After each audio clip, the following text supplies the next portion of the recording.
to stay. Hello and welcome back to Beyond Boards, a podcast dedicated to the actions and interests of skaters beyond skateboarding. After talking with Jonas Dalesjö of Bryggeriets Gymnasium a few weeks ago, I had the opportunity to sit down for a little chat with another Malmö legend, Danijel Stankovic.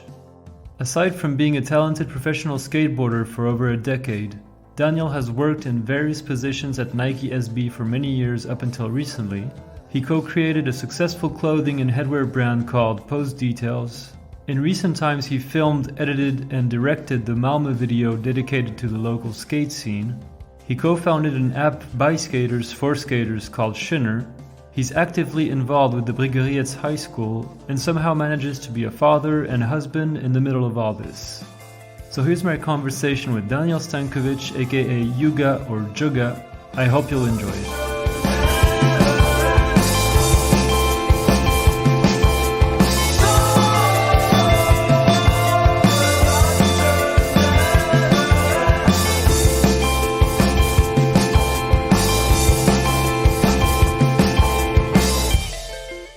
So yeah, thank you so much again, Danijel, for taking some time to chat with me. Really appreciate it, especially after we just mentioned John before we got on air, and I had a lot of fun talking with him about Malmö and what he does at Bryggeriets, and so yeah, I was really looking forward to talking with you as well, since you're very, very much involved in the Malmö skate scene as well, and we'll talk about that in a minute, but yeah, so can you maybe, to get us started, can you remind me and tell the listeners who might not know you too well who you are and where you grew up and how you started skating? And Sure. Thanks again for having me. It's an honor. Pleasure. And I'm Danijel Stankovic. People call me Jugga. Instagram calls me Jugga Bolts. And I'm 39, just turned in October. And I live here in Malmö, Sweden. Been skating since I was 11 years old. I wanted to ask you, you mentioned your nickname Jugga. Where does that come from? What's the story behind that nickname? In the shop, there was this guy called, his nickname is Bone Pile, like pile of bones, Benhug. Okay.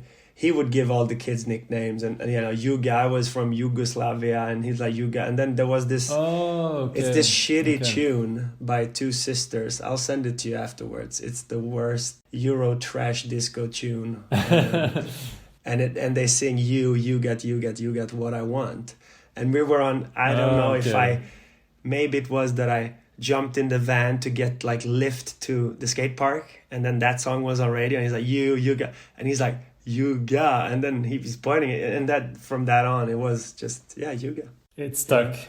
So it stuck. So it's like part heritage, part that shitty tune. So I'll probably I've told people I'm gonna have to skate to that song at one point. Oh yeah. Yeah, you need to make like a good part out of it. Yeah, for sure. Did you coin the name Jugga Bolts for your Instagram, or did someone kind of recommend it? Or Jugga Bolts is my imaginary bolt company I had for more than 25 years. I wanted to start it, and I never did, and I still haven't. It's never too late. I know, but it's like it's one of those that just hangs. So it bolts with Z. I always said Z because that keeps that little, I don't know, Balkan Russian steez, like. I still to this day it's not there yet, but who knows what future it might happen. But nicknames, like we would get them either at the park, or you would get them at your local spot or in the shop, like today is that the transformation to an Instagram handle? Is that because you can claim your own handle, but that's not a given name that you've been given by the culture, So it's interesting with nicknames, We're gonna have to thank all those skate shops for the nicknames that we have in skateboarding, I guess. Yeah, exactly. And so, when did sponsorship start happening for you? And I saw that one of your first big breaks was in Pontus's video "In Search of the Miraculous," which I think came out in 2010 or around there. So you had been skating for quite a long time at that point, maybe like 15 years or something. But yeah, just can you take me a little bit through those first years of skating and when did you go pro and stuff like that? like I mentioned it early, like you get hooked up by the local skate shop, and I think that's for the first time it's stickers, and then it's like a t-shirt, and then it becomes a discount, and then maybe the shop has a distribution connection, and then they're like, oh, you would fit on this, or hey, we have a good deal on those boards, you can buy those for 25 euros, you know, cost price or whatever. So it's really like that traditional. Mine is not unique. It's like you take what's available in front of you, you know. Yeah. You're never proud of your track record, you know, when you're that little and you get free shit and you get hooked up, and it's like, yeah, you do it all, you know. And you do it because you simply don't have money, you know. You don't have to buy. There was one fucking summer I broke boards all the time, you know, because you're in a learning phase, and you don't land bolts, and you're exactly, you know, I would get those, like I said, hand-me-down boards, and I would break it before I would have paid it, and that sucked, you know. You get your monthly allowance or whatever from your mother, 40 euros, you know, and you're like, oh, here's the 15 that I'm sorry I broke that. He's like, hey, don't be ridiculous. You know, Seth, my homie, is always like, hey, don't worry, don't pay a broken board, you know. So I had good friends that I could hand me down stuff, but then I think around when I was 15, probably 97, right before the Brigade started, I started to skate for the local skate shop, and then that relationship, you know, you foster that, you take care of that, and then what happened in Malmö, like a few shops, there was a switcheroo, you know, like one guy wanted to break out and do his own thing, and you know, once he did that was Frederick from Street Lab, and you know, we all jumped on that train, you know, okay, let's support this guy. He's opening up a new store in a city where there was already like 2.5 skate shop, you know. And we're like, okay, fuck, exciting. This is like the new thing. And at that point, you're almost, I was riding for S, and like I got girl boards from this other shop, you know. I was happy, but the whole team left. Even John Dahlqvist, he left to ride for Street Lab. And I was like, oh, okay. To tell you the truth, like I was the only asshole left, you know. I was like, I was at one off, and I went in the day of the opening of Street Lab to tell him I couldn't ride for him. Like I needed to go with the boys, you know, like because Pontus is the guy that worked at that shop. He's like, yeah, but now you're alone. Like we can give you more stuff, and I'm like, it's not about that. The whole team is gone. Like I need to go with the boys, you know.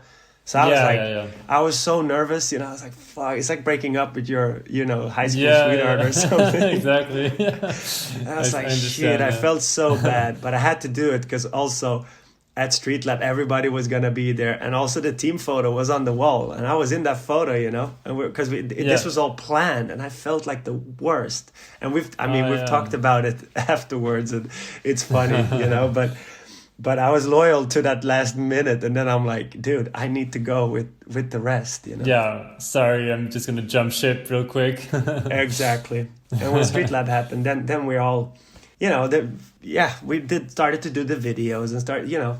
I mean, this is a time where you don't have all the tools you have of today, you know. You have a shitty Canon XM2 with a broken fisheye, or a digital, the Sony High 8 digital, so you could convert them to your computer, like all again very primitive, taped on fisheyes and stuff, and you know, you start road tripping. There's contests here and there, and we just started really to travel as a friend gang, you know, everybody working on the side, you know, and then you have some, you know, some free product, and in that timing, you know, they started 2001.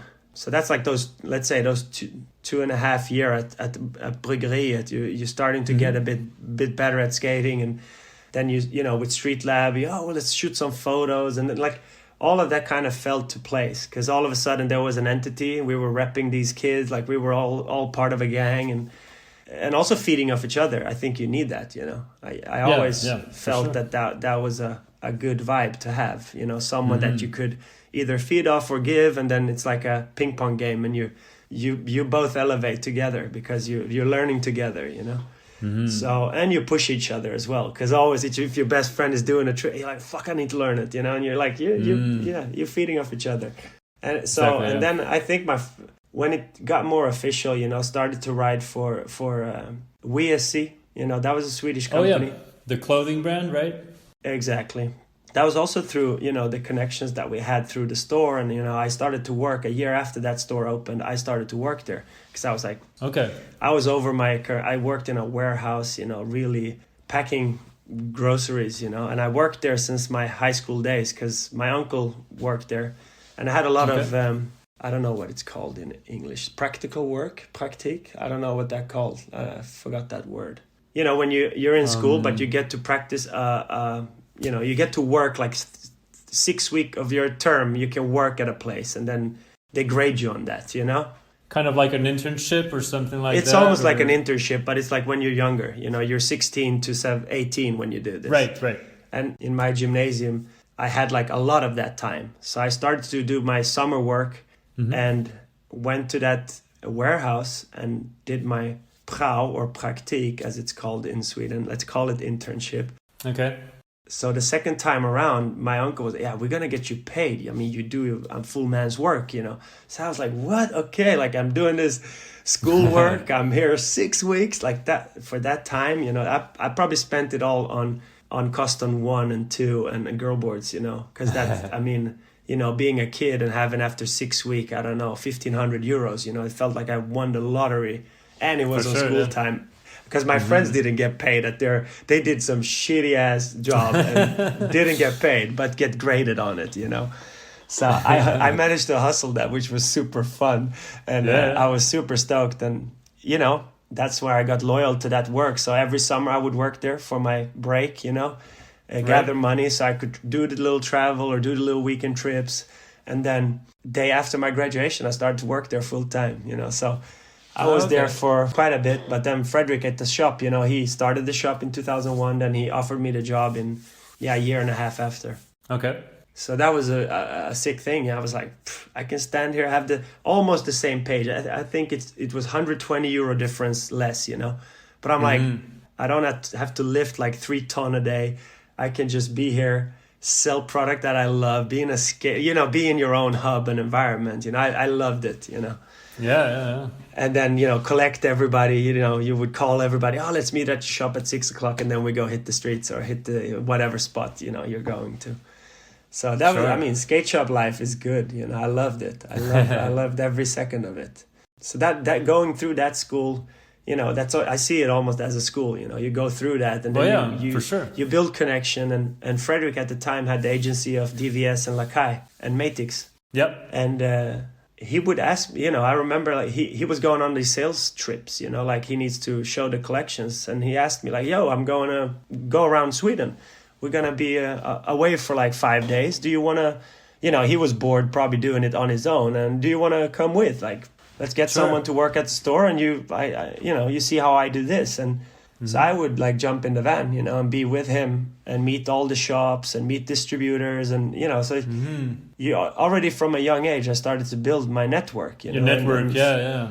That resulted in people knowing who you are. And then you maybe had an interview in the mag or in a video, there was more points of relation, they relate to you more. Of course. So with that, I managed to figure out, people to ride for. And so that's pretty much how my sponsorship begin, like through the lens of that store and right, being active really, yeah and building that network as you mentioned. And and so when did you did you turn pro? I saw that I think you're still writing for them, or I'm not too sure because I saw that you're involved with a board brand called Eva or something like that, or is that not a board brand? I was kind of confused brand. Okay. I'll tell you my boy, like with Street Lab, he had some English friends. So I loved UK.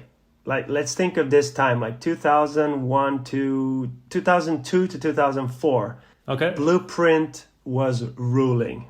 Yeah. Let's not forget. Sick videos and Blueprint, we could relate. Sweden is windy, rainy, horrible from times, rough spots. It's the same climate, kind of. We're almost up north. Yeah. We're northerners, right? And then you had Cliche, Jeremy. Pontus wrote for Cliche. So we had like a channel of like, someone that made it outside, So to me, I was never gonna try to go to California or, it was so far away, I loved England. And I loved like what Blueprint did. And, you know, in England, I was jealous of the country where I saw there were so many brands at that time, you know. Oh, they're on the island. They built up their own industry. I started to know the business side of it, like how the industry worked and with the distributors and brands. And so I was fascinated by England because there were so many brands, you know. Okay. Yeah. There was a company that I wrote for they were called The Minute. They were around for about a minute. Like at least when I was on it, maybe a year. Okay. Yeah, they discontinued it. I haven't heard about that one. Yeah. No, they were from Bristol, super fun guys, and you know but that was like my way out of like Malmö. You know, like I get to go. Like it was even cheaper for me to travel to Stansted, spend a weekend, and bring my boards home than for them to ship them. You know, so I would like easily go on a trip. Just I'll come and pick them up. You know. I'll go. You know, I work in the skate shop, so I could always like, if there was a skate related thing, Frederick would be like, "Yo, go on this trip. It's a great opportunity," or whatever, you know.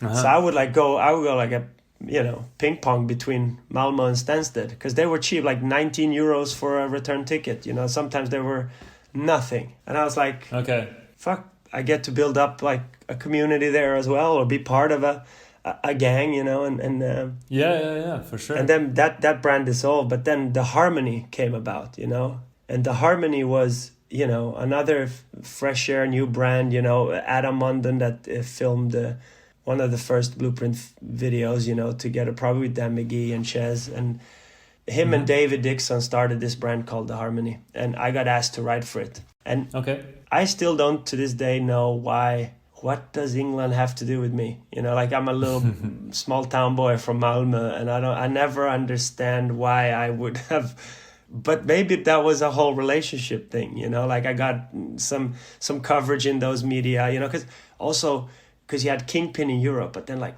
I had so much respect for Sidewalk and Document, you know, and I met some of those people on those tours that I was, and I also injured my knee on one of those early tours. I was out for 14 months. 14, damn. Wow. Yeah, it took forever. And what's interesting, because we were part of this big contest in UK, like best team contest. It was like Snickers sponsored horrible contest, but I was there to try the course and I got stuck on this little screw, and I fully killed myself, fucked up my meniscus, you know. I had a watermelon knee, and that was like second day of the trip, and I had 12 days to go.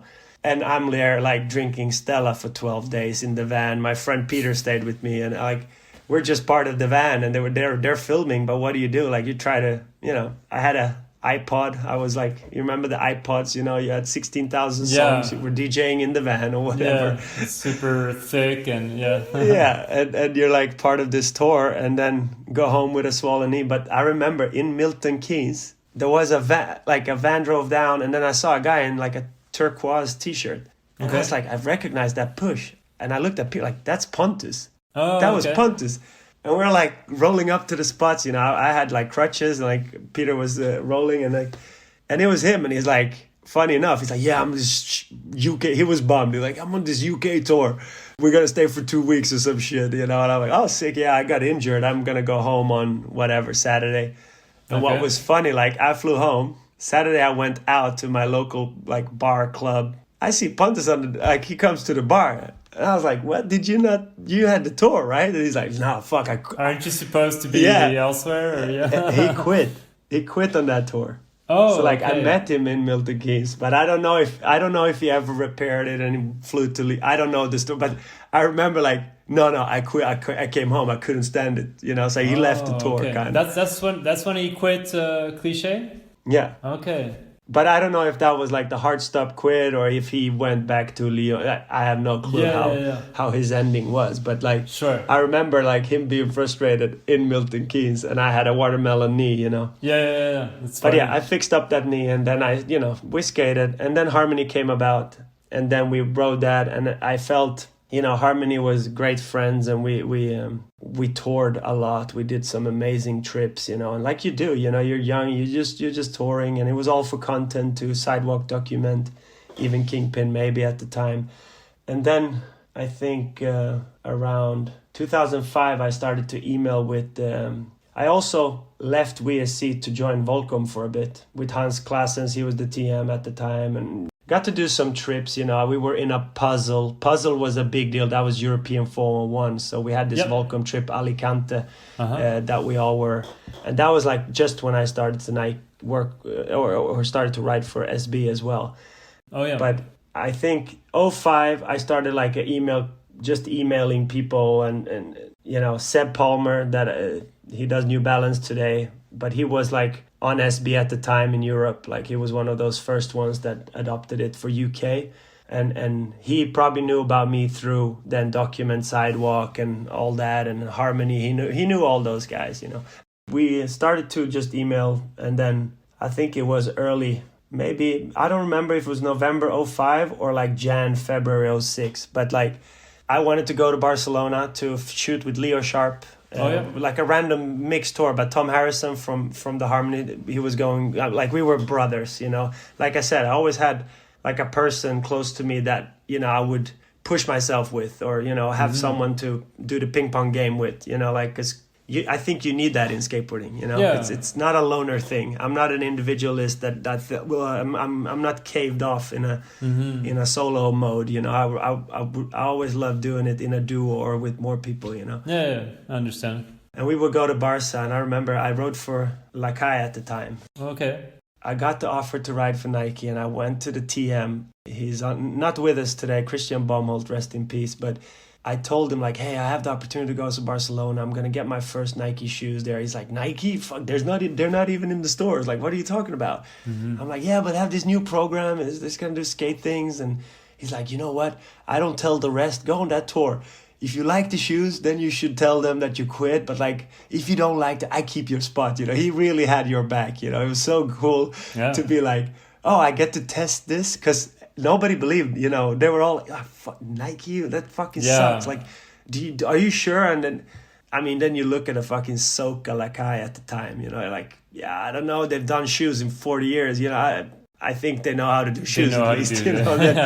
Then I don't know. We were not aware of like what was gonna come or like what this was, but like it was a real, like I escaped 10 days, you know. But I shot a lot with Leo, and filmed and I told, because I was still texting, you know, with my flip phone at the time. You know, 3G was not existing, or photo, like you were texting, you know. And I would tell him, like, yeah, it's going good, you know, like we're killing it here. It's fun. And I got so many funky shoes also on that first. I'm like, am I supposed to skate? These are collector's shoes. Like, it felt awkward, you know? Yeah. I remember texting back to Casper. He's like, do I need to skate? Like, should I skate these? Like, they're so sick. I want to walk in them. And he's like, don't worry, skate them. I send you new ones, you know. I got the Hawaii Dunks, you know. I don't know if you know that shoe, but they were crazy colored, you know. Yeah, I'm sure. And, what year was that when you started getting hooked up by Nike? 06? I think it's right between 06 and 05. I think for Christmas I got the Tiffany Dunk and the Thrasher Blazer, I remember. And that was 05. Okay. So in 06 I started to skate for them. Is that when their program really started, like the legit kind of Nike program started? Because I remember seeing Paul Rodriguez going to Nike. I don't remember what year that was, but that was right after the Yeah Right video. Or maybe a year or two after, but he was skating for S before. 2001 and 2, like that's the 2 year where it all shaped up. But then it took a little bit, like even took a little bit to come to Europe, you know. Yeah, of course. So I think 05, because Koffe, one of my mates from Malmö, he rode for them already through like City Fellas and Denmark, you know.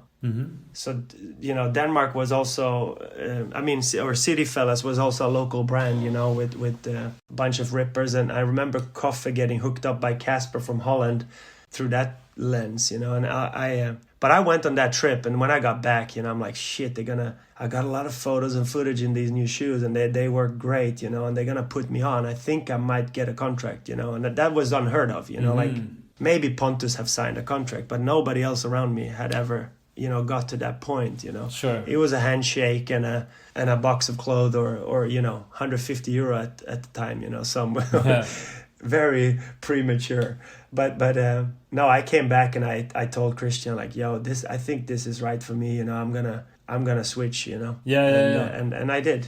I'm just wondering because at that time I remember that the shoe game in skateboarding was really controlled by skater-owned companies like Etnies.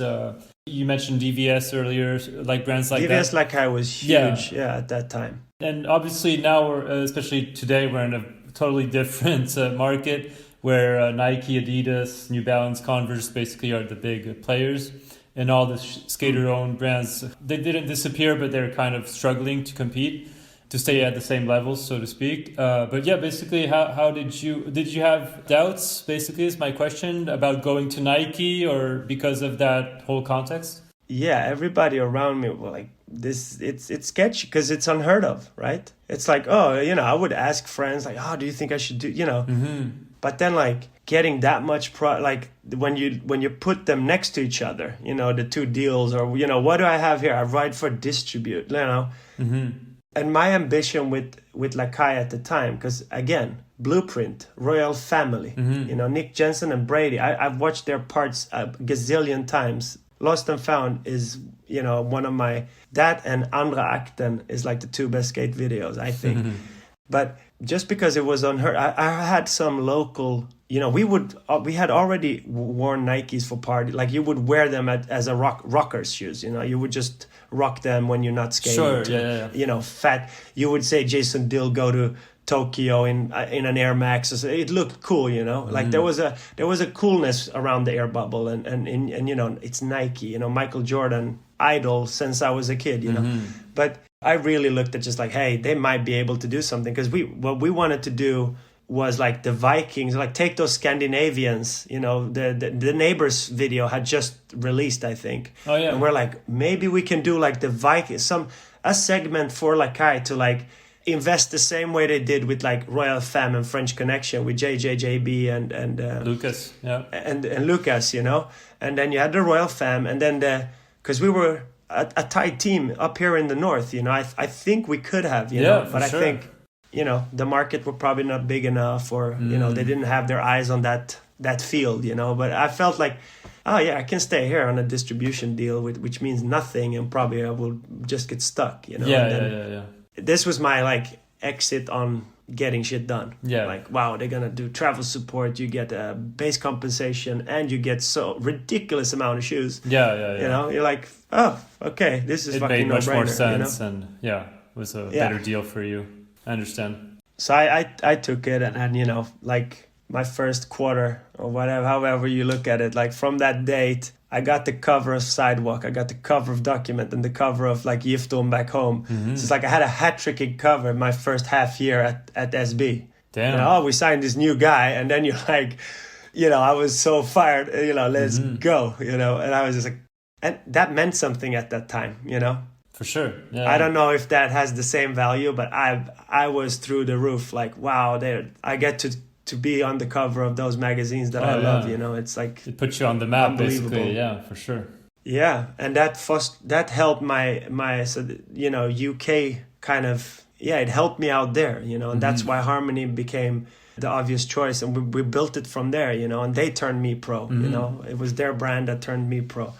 And then I wrote for them, and then I felt, you've done 2 video parts, you're working on a third project or something, you can also get consumed in it, especially like friends and more new people. There's always like a point where like the OG that's been there from the day one, and then there's new people in, and you're like, I think we all came to like, probably need a change at some point, Yeah. And I know Tom, my best friend at the time, he was trying to get on Blueprint, but Blueprint right at that time, Blueprint turned to shit.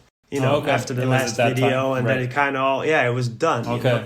So that's when I spent the winter with Hjalte, because Nike was a crazy journey. I think we can do a whole episode on just that subject. I'm not gonna dwell on it because I know I can get stuck on topics. But like, I quit writing for them. I wanted to figure out what was next, and me and Hjalte were in San Francisco, just like escaping the classic winter, let's go out there, let's film. And we had a filmer with us, Frederick, and we thought like, oh, we can submit this to Pontus Film. And when I told the guys at home, like, I just want, because I didn't feel that I could do another part for them. I'm like, I've done this now. It's just going to be on repeat. I need a new challenge. And then I got opportunity to film for Pontus Film, Right. In Search, which we also did not know what it was going to be, right? You're like, oh, let's try this, Mm-hmm. So we spent the winter in SF. At the end of the leg of that trip, we invited like the Danish and the Swedish riders. So we did like a joint trip at the end, which was super fun, And I visited Deluxe a couple of times when I was out there. And there was this sales guy, Andrew Meckham, and I met John Alden. And they're like, when I came home, I was like, yo, can I just get boards? Like, I want to focus on this one project. So if I could write for something that you have, I will be more than stoked, Yeah. And I got to write for Crooked, just nice. like a distro, but they would, they hooked through you the up, Swedish distributor. Uh-huh. Yeah, the Swedish distributor would get my boards on the same pallet that their orders are on, So it's like a distro flow, And I was like, wow, Crooked, it's insane, So I just wanted to focus on, one thing and try to do, because I had a lot of projects also ongoing. Yeah. With WSC, because Volcom, I quit that, went back to WSC. Okay. So like I was staying busy, I was trying to do stuff, but also try to focus on Pontus Film and In Search. So yeah, I wrote for Crooked until like this. It's funny thing, like National. I think they started in also 2012. Okay. So Tom Harrison was gonna be the first rider. It's Tom. It's old friends, and I was like, oh, that's great. It's my old friend Sam Barrett. Like he was from Nike. Like, oh yeah, of course. Like you guys are doing this. I'm down. It was all your homies basically. Exactly, and that was like a fresh new start to do something else. And again, funny that it's UK again, like because I had there was a Swedish brand Six Pack I got offered to ride for. I remember getting a pro model with my name spelled wrong, and I was like, that's how much you want me to ride for you. You can't even spell my fucking name. Wow. That's like good move. And then also Bellows was the never ending. I loved Bellows so much, but it was too close to I never made it happen. I could have, I know I could have, but like I stayed UK, and that felt good. That felt good to have one foot there and one foot here. Sure, yeah. Do you still skate for them, or are you now completely? I still skate for them. Okay. No, I still skate for them. Okay, yeah, because I saw your name on their like website and their Instagram page and stuff. So, but since you were also involved with this other board brand thing, I wasn't too sure if you were writing for both or what was the story basically. No, I still ride for the National. I love the National. I think having Mackie, having Smith, all the OG. We're becoming old in it, and I'm not a seat filler. I don't want to hold up a seat for someone else. Sure. I've had the discussion with Tom and Rye, like, what should we do? You should leave room for the next generation. Yeah, the younger guys. Because they would need the boards more than me, and I'm happy to be part of something and be part of it as much as I can. But to be honest, I mean, they've done couple clips and videos and stuff. Like they're in UK. I this last 2 years I haven't even been able to go there. Well, yeah, with COVID and stuff, yeah. But then it's like my crazy work. I mean, somewhere in this process I decide to start working. But I have worked in my whole whatever. I don't know if we should call it a career or like a Peter Pan syndrome where I escape reality and try to do everything at once, having a job, having a career skating, being like, what does it fucking mean? I don't know. Getting a name on your board, I don't think that's the depth today. It's like being a pro today probably has other values, Yeah. But I think you should never get old where you are. You should always move forward, and realizing that when I get older, like, fuck, I don't want to be someone's burden, or like be. But we might have some fun things coming next year. It's a birthday, so like it's gonna turn 10 years old, right? Yeah. Okay. So I'm honored and stoked if they even count me in, like because honestly, what have happened to me the past 6.5 years is that I went on a crazy journey work-wise, Yeah. You've been very busy, yeah. Some people at the office, oh, you change your your contract to a Nike email, you know, as if that was something that was cooler, you know. I'm like, I would love to keep my writer's contract because it's better, you know. But then you're like, Daniel, you need to grow up. I became a dad in this whole. I became dad at 27. Oh damn! So that my son is like 12 years old then. Yeah, he's 11 today. 11. Wow. Yeah. Amazing. Which is crazy to think you have a 11-year-old mini me skateboarding today. He's skating? That's sick. Cool. Today he is, yeah. But like being a young dad, you know, living the life of like because like I said, seasons here were shorter. You know how it is. It's like May till October, and then it's winter, and then you skate inside, and then or go on trips. But then you need to afford to go on trips. And I was blessed to have sponsors that would do that for you, you know. But I always worked, you know, and when I started to work with Nike SB, it was like a 2-day a week, you know, 2.5 days a week. But you worked every week, you know, like you worked full time anyway, but on paper it looked like that, and that could be combined with some kind of skate career, you know, and then you're like, and the challenge, you know, why I jumped it was like, you know, you get the chance to build up something new. Yeah.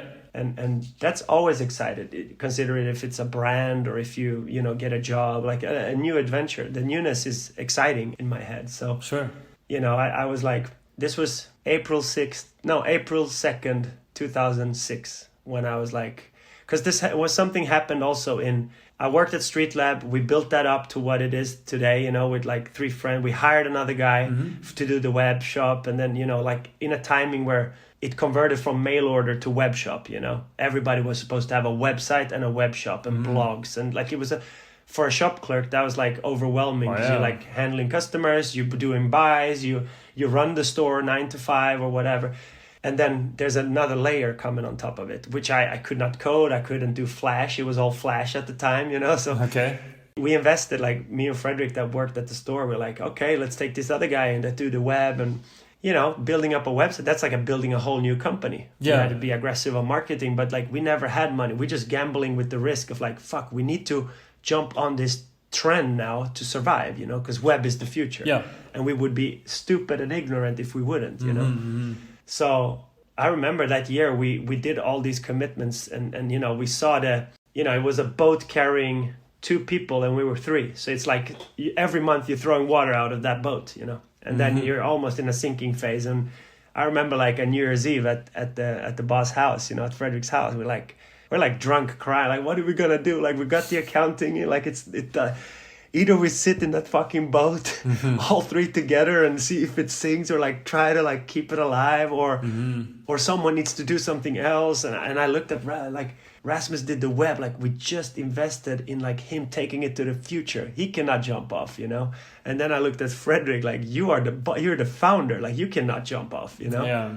And I was like, I'm gonna jump off. I'd rather see this being saved, you know, than letting it fall, because this was our, like I said, this was our clubhouse. This was what we built together. We've done video, like we're a whole gang, and a lot of people are depending on us. Yeah. So I felt like the best thing I could do was like, you know what? I'll fucking jump the boat, you know, and try to make it survive. And, you know, that happened. And I was without a work a year, like not even, you know, and then that following year, Nike started to flirt. And then we're like, oh, everything kind of turned out great, you know. The shop is still there today. I'm still here. It's good. It worked out, yeah. So jumping on Nike was like, oh, this is another fun thing that we can build from scratch. It fits my pro life, or whatever you would call it. So, you know, we did that, and I started to do stuff with them. And so what were your first how do you say, assignments with Nike? Basically, I mean, you were obviously like a team rider. You were wearing shoes. You were like a brand ambassador, so to speak. Yeah, first year just a rider. Like I had that separated. Then when I got that contract in 2006, the hiring thing, like a freelance gig, you know. Yeah. That was like the assignment was to put on make a team and do some marketing initiatives. Okay. That was the first, like, oh, you want to put a team together? We're gonna like really invest in this, and you get to choose who to ride for. Like I had to do I never built a deck in my life at that point, you know. I didn't have my own VAT company. Like, I had to start my own company because it was invoicing, right? We were never hired back then. It was all like freelancing. Sure. So I was like, oh shit. And, you know, you had to do all these things and figure it out. Yeah. So we signed a team, you know. I found characters that whole year, you know, because me and Koffe that we had through Denmark, I put him on the Swedish team. I'm like, you don't have to, you're from Sweden, you should ride for us, you know. So put him on and a couple of others, you know. So they started like hyper local, you know, super local. I had a colleague like in Helsinki, Oki, that owns a store there. He started the same day as me, you know. And then, we built it from there. Started with the team. And then like a couple months later, you know, when they saw your work, I did the first tour. We had coverage. Like, then the question came like, hey, yo, we added another day extra on your contract. Like, do you want to do sales? Like, we're looking at the market. Would you be interested? And I'm like, I've toured with a.k.a. and DVS. Like, I know these people. Yeah. I know who to call, you know. For sure. Yeah. Easy peasy. I was like, yes, of course. That sounds good. You know, let's do it. And I had, you know, and it was super funny, like the first directives and stuff, you know. There was like one particular one I remember, you shot photos of all the stores, you build your like master deck or whatever.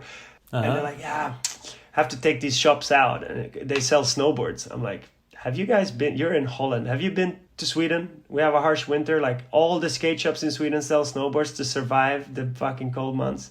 So it's like even Street Lab, like my local shop here, they were like denied on the first paper, you know, because they're they sell snowboards, like, and I had to explain that whole thing, you know, like because probably the directive came from US probably, where you had those snow shops and stuff, and they were not allowed. But like here, multi-doors were the normal, you know. Same for Norway, even I mean in Norway it was even more clear to people that a skate shop has snowboards in the seasons, you know. Yeah.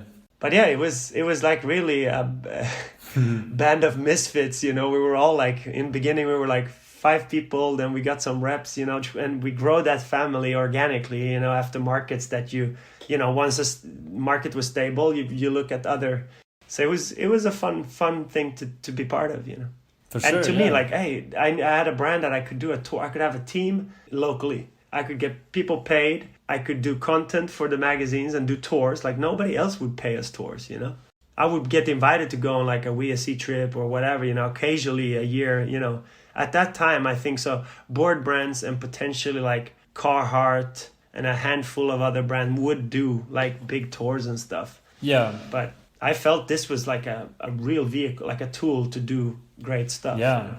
So I did that, like I became their sales rep. Yeah, I became their sales rep. Like that's what that would like evolve into, you know. Were you still doing the team management aside from the sales rep? We did everything. Like there was no roles. When we started, there was no roles. You did everything from marketing to seating to, you know, that came way later. The definition and the roles and like all these acronyms that I still don't know what they mean today. But this was really like finger in the, like my first season sales, we're like, I think we're 6 or 7 people around the table. You get the collection.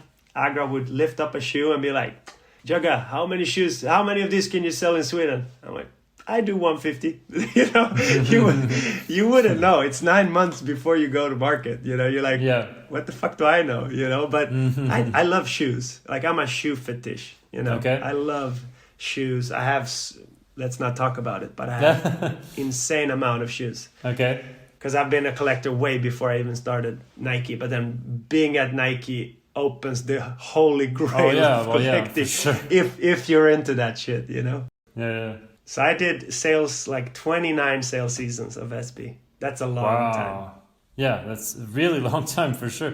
So but you recently left actually, right? In the summer of 2020, I think that's when I read that you left Nike. Yeah, it was time to move on. I had the best of times. Like the 14-year-old me would never believe me if I retell the story.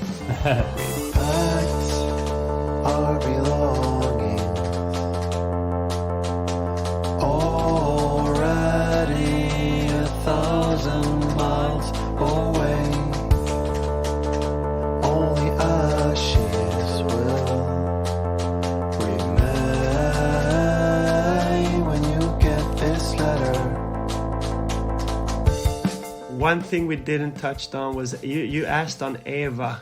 Oh yeah, Eva Skateboard. It's run by this younger crew from Stockholm, old friends. One of them is an old mate, and him and a filmer, Henry, they called me early spring this year and said like, hey, we have this little brand, it's typical classic bedroom brand, doing stuff on demand, have a little team, have some boards. And I love that vibe because that's a youthful vibe. It's for the culture. And in Sweden right now, not too much. We used to have like 10, 12 brands here. Now there's like Sour, they're in Barcelona. Board brands? Yeah. Oh, yeah. So it's like Sour, there's Poetic, Polar is in Portugal. They don't even, he's Pontus. Yeah, Pontus is living out there. Yeah. But like that next generation of brands, there's not like too many of them. And so they said one thing that I really liked when they asked or approached me for help was like, we want to create something that has 3 generations of skateboarding in one brand, Okay. So they're like, Henry's in his 20s, Per in his 30s, and I'm pushing to be 40 next year, Right. And I was like, ooh, I feel honored to be included in that kind of pond of, skateboarding and culture, because we all have 3 different views on it. Mm-hmm. And, with the knowledge that I have, why would I not give those tools to someone, and that's where I wanted to. I was like, I ride for I'm not going to ride for you. You're not asking me here to ride for you, because I'm not this brand. This is your brand. You're doing this with these bunch. I love Axel from the second time I met him. He just dropped an insane part. I don't know if you saw it, but check Axel Berggren's part if you haven't seen it. I don't think I did, yeah.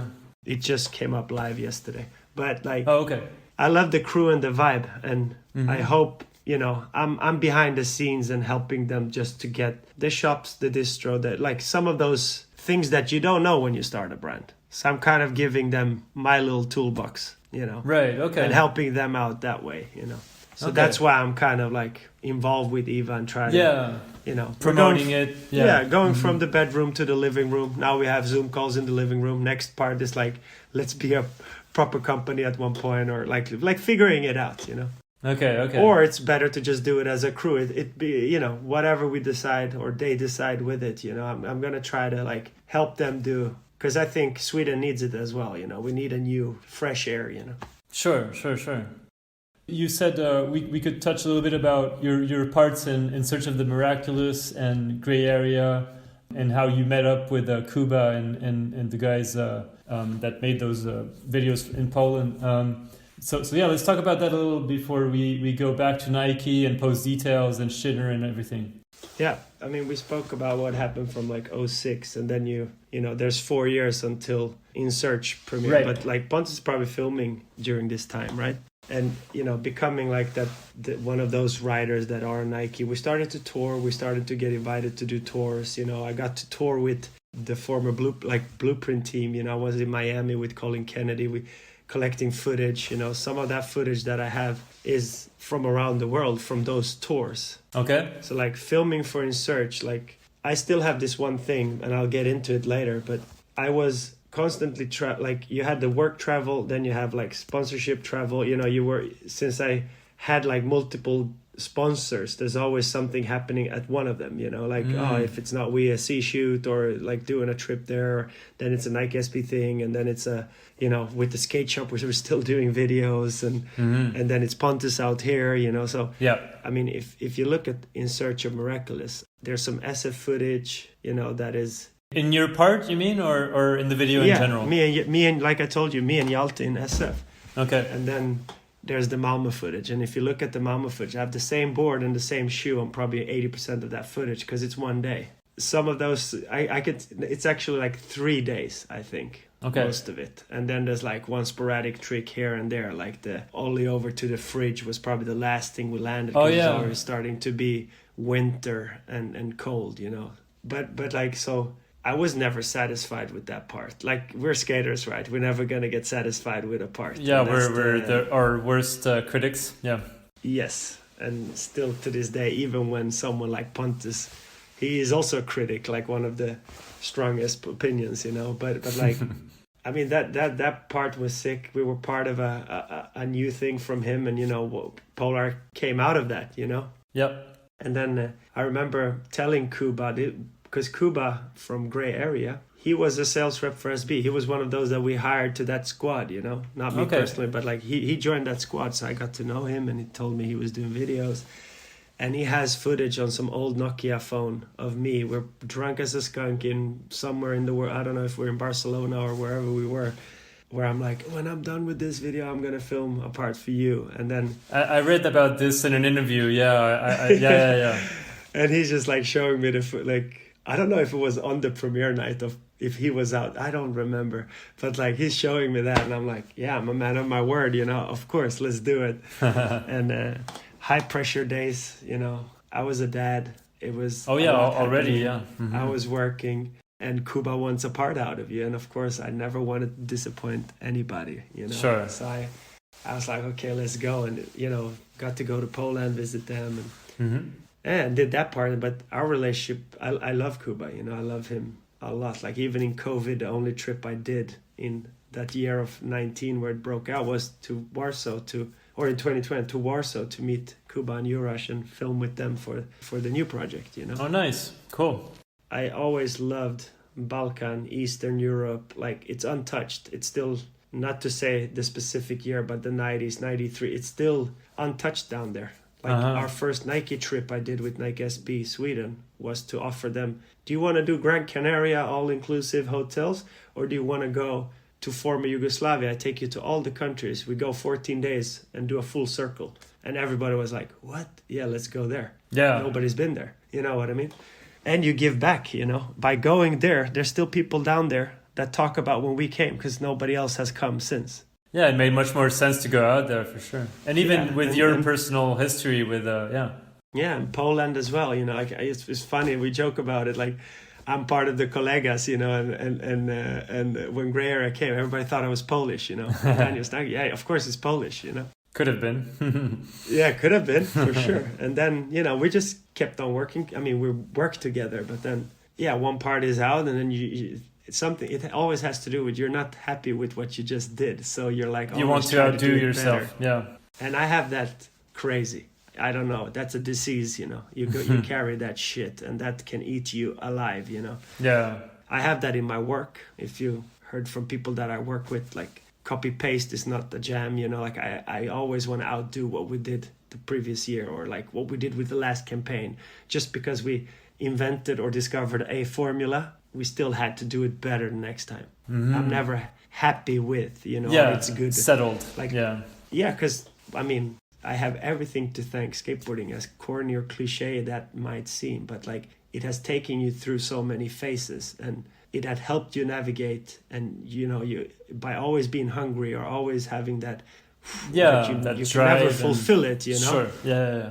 So that took me through, and still to that, like I told Kuba, like I'm not gonna even film a full part, you know. I'm getting older, like I don't have it, and I don't have the time to invest either. I cannot be with you 2 months to do this, you know. So you become someone that's in the montage or in an intro of a part, and I love Jurash and everybody down there, you know, like that's friends for life. And I'm so stoked Jurash is on National. Oh yeah. Like due to COVID, I've been down and visit him, you know. But like we haven't been on tour again together, you know. So I would love to, with those closest, you know, go on tours. And today it would be like you take holiday from work and you go on a skate trip, you know. That's the translation of it today. Yeah. But yeah, I love projects, you know, and involving myself and you know. Yeah. And if I promised, I will keep my word, you know. So that's how you started filming with these guys and how you ended in that, having that part in their video. So the first one was called just Gray Area, or did it have a specific title? Or because I know the other one was Neverwhere, but no, first one is Gray Area. Just Gray Area, okay. And then now Gray Area is kind of his branding, that he puts out those videos. Yeah. Okay. Yeah, that's why I wasn't sure if it was the actual name of the video but yeah. Okay. So it started as that video and then evolved into the brand, basically. Yeah. And Kuba's been here filming with Pontus also, you know. So I've met Kuba in Malmö also, and the gang have been a good take. And everybody's been here way, you know, late 90s. Like, I don't know when the first time Kuba was here, but that must have been early. And so the latest one, I think, which came out in 2018, Neverwhere. So you had a part in that one as well. Yeah. Was the process kind of similar as for the first one, or did you have more time to film or to go less okay. Like fewer, like, yeah, that's again with the kind of work everything you're involved in. Try to find someone else at Nike that have filmed 2 or 3 video parts while they worked at Nike. Oh yeah, no, I'm sure it's if you find that, I'll give you a gold medal. It's hard. Like, it was hard to combine those schedules, but we did it. Like, I'm stoked. Yeah, and they were solid parts. I mean, I watched them a few weeks ago, and they were really cool. So it's not like you, as you said before, like it's not like you had just a few tricks in a montage or something. It was a solid 3, 4, 5 minute part or something. So you definitely pulled it off. Yeah. So I mean, now that we're on videos, like, COVID became boring. I quit my job. I was like, I'm gonna be independent. I'm not gonna do anything for a year. I was fully over it, because that decision, went through my head. I was calling it in like December. Mm-hmm. What is that? December 19. And then I was like, Oski project was my last one. I went out with a bang, And then I was like, there was some stuff that had to keep me there till May. And then, I felt I had the best of rides. The timing that I did this in my youth as well. I was young. I was like, there was no rules, fearless. You're just going, right? Nobody has done this before us. So we could do whatever we wanted. At one point, I really felt like, with this little team that we work with, we can do whatever we want in skateboarding right now. From contests to events to museum to gallery. Like, what do we do? What do we want to do? You put your, heads together and you could come up with something super rad. Like CPH Open. That's one of my proudest, being part of that. I know those are also idols and icons from the past that I've looked up to forever, and like being able to influence them in a way where the whole concept changed and became a monster, We did it for 11 days through Copenhagen, Amsterdam, and Berlin. Wow. 11-day long contest. I thought I was going to die on the last day. I don't know how we survived that, and I haven't even reflected on it. But I got to do cool collaboration projects, and if the Friday project is one that's my dearest, working with friends. It was built on friendship and friends. The Polar, like there's so many cool projects and contests. Like you're bringing up those amateurs, signing someone like Oski, Nando Oski, all the Swedish, Sarah, like I can feel a bit like John. John had them in school. I took care of them after school. Yeah. Or even like right in, but like when they actually quit his school, if you were on my team, you were on my guardian. I was your guardian. I remember even a funny story around Tao. John was like, now is your problem to solve, and I hired Tao as a contracted filmer for a bit. And like he did some campaign. Like it's fun because you get to work with friends and do fun stuff. And we looked back at like those years. I'm like, fuck, I was young. I you're on it. You know what's up. And I was constantly traveling. So you would have all these influences. I would be in Berlin and in Paris. So you would know kind of what was going on and what was up. And friends with the industry as well. It's not that I didn't speak to Adidas or didn't speak to people. We knew everybody in the industry. Sure. So you're having fun with it. And I felt like in the beginning of 2020, like the world is going to shit. COVID is about to bloom out. And then you're like, it's never going to be better than it was. That's really how for myself personally, the brand might take a different route. The brand might go somewhere. But I almost felt like, wow, this is it. This is the time for me to change and me to like jump off this wagon because this train is going to go. But like I felt like, wow, I had the best of time. Let's stop there. Yeah. Because you can easily like cling on to something and then that's all you are. And you like, I'm still, from the first day I were at Nike, I'm still Danijel Stankovic, the skateboarder that I was. I haven't, I hope that people around me have felt that I have not changed. I'm still the same. I think that Malmö video proves I'm still a stoked Malmö skater that wanted to show the next generation kids of Malmö in my hometown this is where you can skate, Yeah. And show that if I, 39, with kids and bonus daughter and family and work, and if I can do it, what's your excuse? Exactly. Honestly. Yeah, for sure. That video was sick, by the way. I really loved it. I mean, it was I don't remember how long it is, maybe 15 minutes or 20 minutes or something. Approximately, yeah, right under 50. I think it's like 14 with the credit, but the credits are like, you know how those girl videos and chocolate videos and 4-star. Yeah. I want the credits. I think the initial video is maybe 9 minutes, but then the credits are longer because that's where all the shenanigans and friendship stuff and swimming and that kind of shares the whole spectrum of what a day in Malmö could look like if you come visit me. You know, we're probably gonna swim somewhere, we're gonna go skate somewhere, we might have a barbecue. You know, yeah. You sell the dream and the lifestyle. Yeah. I don't know if there's like a tourism office or something in Malmö, but they should like use this video as a promotional video for the city or something. We'll have to talk to Skate Malmö and Gustav to see if they want to promote it. It's 3 friends, the same friends that started to ride for that skate shop I told you about. Yeah. You know, one is divorced, one have 3 kids. The other, you know, we're not in a midlife crisis, but we are like getting older in it. You know, we've done this for so long, and I'm like, to be out with that gang. It gave me my whole summer. You know, I felt so good being out and actually do it because I love skating, but I've talked to John a lot about this. You know, like to me, I like skating, but it's not that I would like go down to the local park every day and I get fulfilled. You know, I feel nothing. It's like sitting on a fucking treadmill. Yeah. Okay. Or running on a treadmill or sitting on a bike. You know, like I want to be out, be part of the hunt, film like. That has been so many years of my life that I haven't been able to wash that out. Even though I today don't owe anybody anything. You know what I mean? But I still, to myself, in my head, I think that I have to do it but I have to, I know how to skate, you know? And just because I worked in an office, I knew inside, like, I can do everything.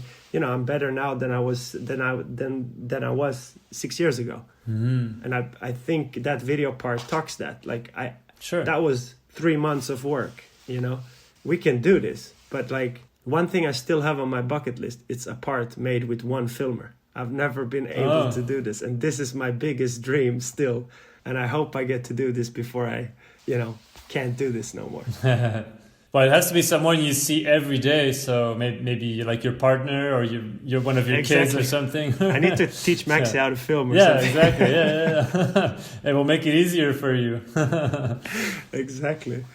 But that's still on my bucket list to get to film, like, because like I said, Pontus' thing was like some stuff from there, some from there. 3 days in the car with him, and it's like, you know how people do with brand, like you're filming with 1 or 2 filmers, and it's a portrait.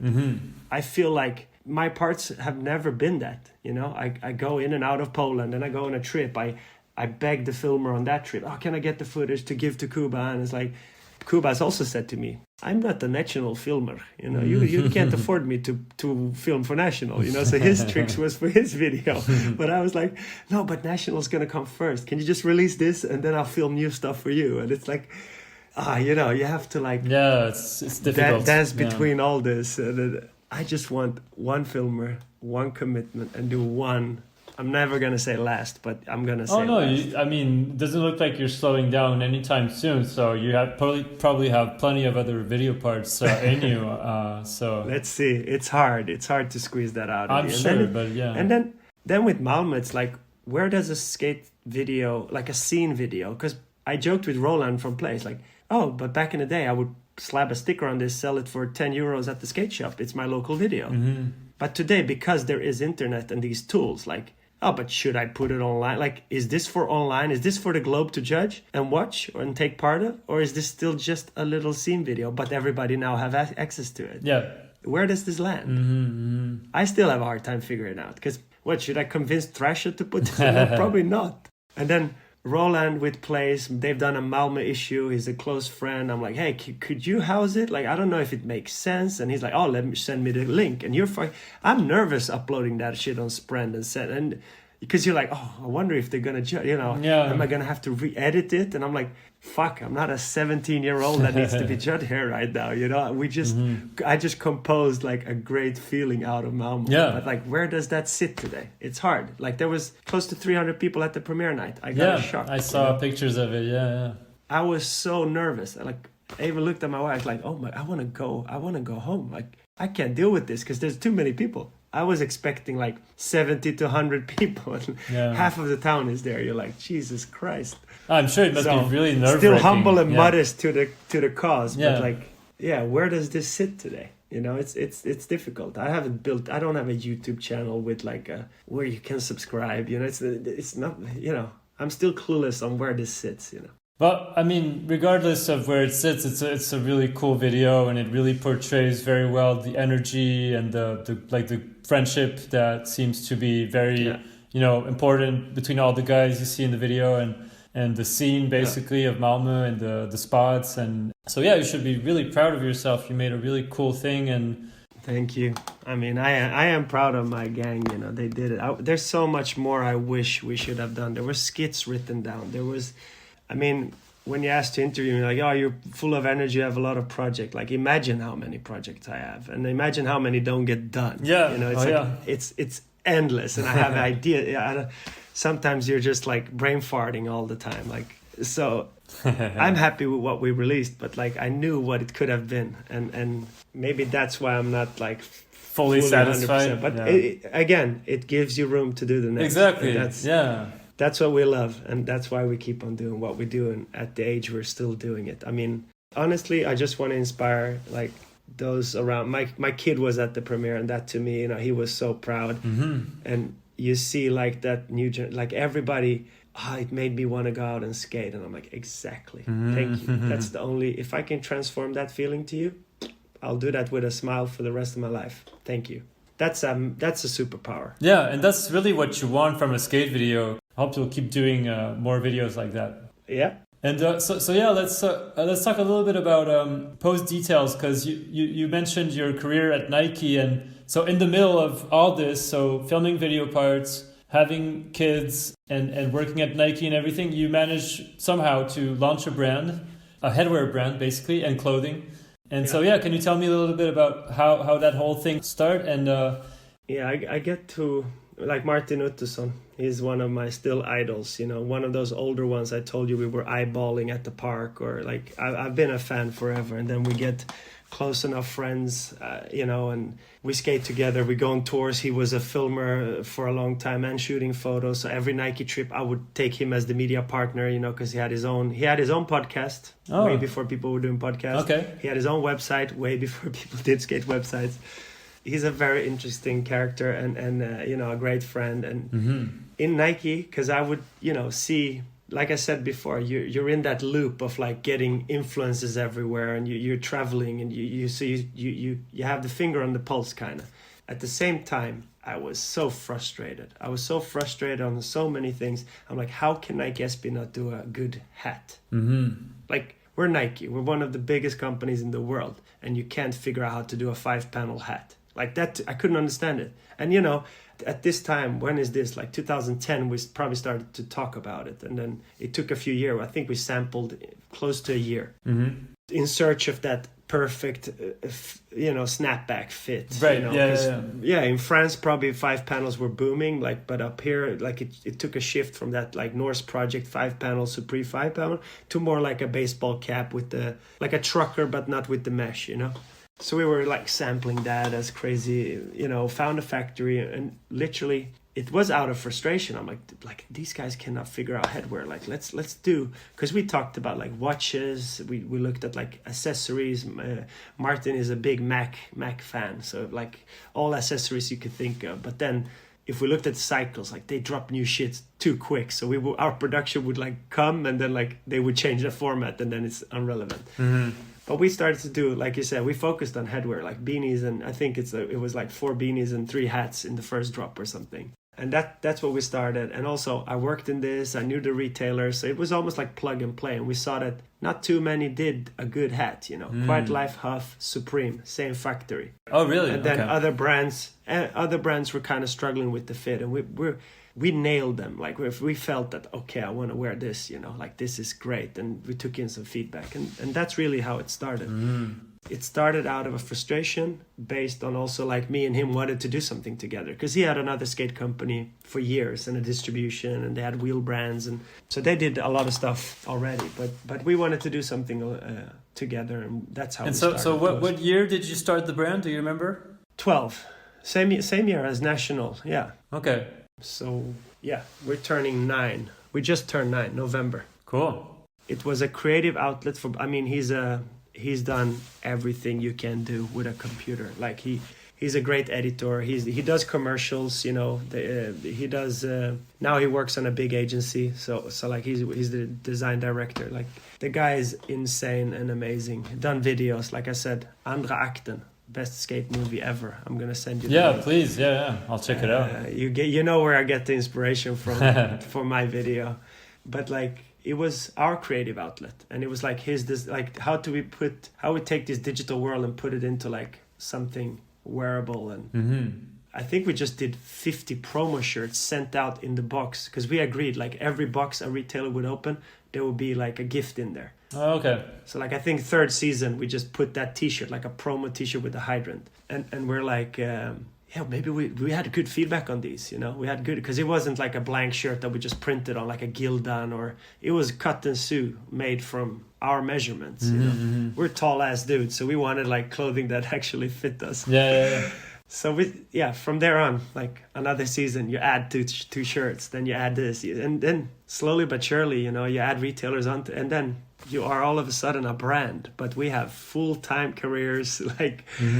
It's a bedroom brand. We did it on weekends and nights, you know, and almost to a point where it was like, it's too much work, because you grew, and sometimes you grew fast, sometimes it's slow, but like we've tried a lot. We've done 9 years now. Yeah, it's a long time. And also like it's been such a great school to learn about it. But to be honest, like in COVID and everything that happened, we kind of lost momentum, like the deliveries. We didn't hit the right delivery window. That means we could have get like the spring, summer in like December or November. And we're like, that doesn't make sense, you know?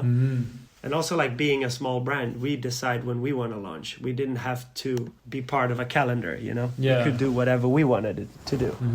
So we're kind of in the mix where we feel like, what do we do with it next? Where do we take it, you know? Also, Martin was a freelancer for almost 20 years or 17 years or something. And now he's like this hotshot design director dude on this agency and has barely any time. Oh yeah, okay. And to be honest, we're like friends first, and I see him less and less, which means if I want to, like, I don't want to have this hanging. So if it's time spending with him, I rather see him, you know, doing fun shit than like, oh, this is the order deadline, or this is we need to pack 64 boxes tomorrow. Like, yeah, be all stressed out and yeah. Yeah, exactly. So I think we're kind of looking at a sundown plan for Pose, because it's been a ride, but then you're like, how long do you cling that ride? Sure. It's never easy to discontinue something, but I think if there's no timing, and if you're stuck, like either you find that common, you know, route, or it's time to just like, let you know go. What, this was good for that time, you know. We if we don't invest more time into it, then it's still gonna be the same. And it's like, I would have loved to hear like two younger coming up and like, yo, we want to do it. Like, can we do, like, how to teach us? Or because it's self-going if you just put effort into it, you know, because you've built it. There's a, you know, distribution channel, there's shops, but also today you need to be so on it with this whole like sometimes you're like, damn, it's a lot of work. I'm sure. And it's hard to do. It's very hard to do with everything else. Yeah. It's a full job in itself, basically. Yeah, but we've had so much. It also, you know, like we started because it's fun, and we learned a lot, and we learned how to do productions and learn about the measurements, and you know, so you do it. It's almost like a school, you know. We graduated that as well. You know, we learn how to do that, and now we have a supply. We can create something if we ever need it, you know, because we have those relationships, the connections and stuff. Yeah, exactly.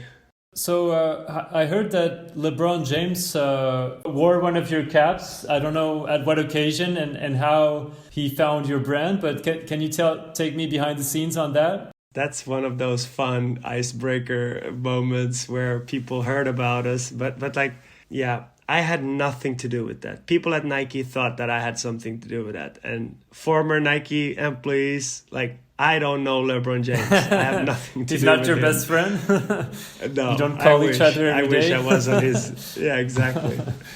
I think what was fun that it was on a very special occasion he wore it. He wore it when he had something important to say about Kaepernick. That he's a Kaepernick guy, Okay. you know, for all the terrible stuff that was happening around the, you know, the American Football League and Trump suspended, like all this crap that was going on. And you see how LeBron, like pre-match photos, like he's wearing all this stuff, and he's like really like that blue color is like matched on his laces, on his side of his pants, like, and then he has that cap, and I'm like, Damn. It was like 11 o'clock November night, and Martin is calling like, have you seen it? Have you seen it? I'm like, what? LeBron is wearing a fucking hat. You know, it was so stuff. I'm like, what? I'm like, go on our Insta. And I checked it because I was on a family dinner. I was like, no way.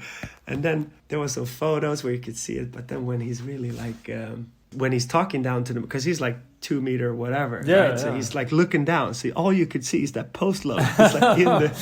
And he's like, yeah, I'm a Kaepernick kind of guy, you know, always support Cap. And all you can see is that fucking cap, you know. Yeah, so we were yeah, like, we're laughing. And we're like, wow, okay. And instantly you see also the peak, like, we had maybe 12 left on the web shop or something. I swear to God, they haven't moved in like 2 months, you know. And then like he wears it. And I told Martin like, hey, remove like 4 or 5 of them. Let's just keep them. And they were sold out in a day. And there was another color that sold too. And then, you know, these like entertainment magazine, like the newspaper called us. Oh, yeah. And, you know, I was like, yeah, you're stoked, but at the same time, like, we've had our brand for quite some years already, and you haven't picked up, you haven't give us, because I think a brand needs the help in the beginning, like give that stepping stone, like raise the brand, like be proud. There's a brand from Malmö. We're in, you know, 40 retailers worldwide. Like, why don't you talk about us, you know, when we need you? But when a LeBron that I have nothing to do with is wearing something, all of it then. Oh, can you let us know how this happened? You know, like, can you like, I don't know how this happened, and they really want you to tell a story, but I'm like, there is no story. Yeah, okay. So it's really random. But did you manage to find out how We've pinned down like how he got your product, basically? French store in Paris That has your caps? Yeah. But yeah, Parisian store, and that's where he bought it. Okay. Because he bought two. He bought the drama club as well. So what's funny also, it's like 2 months later. This is like November. Now it's actually almost 6 months later because it's spring. LeBron is in Italy driving his private boat or whatever, and he's like laughing, having a good time. He wears the drama club hat. And I was like, twice LeBron James. Damn. So that was super funny. You have to put him on the team or something. Yeah, he's forever Flo. I mean, we wrote him DM, like you get all brave, you know, and it's like, hey, this shit doesn't matter. It doesn't do a thing to you.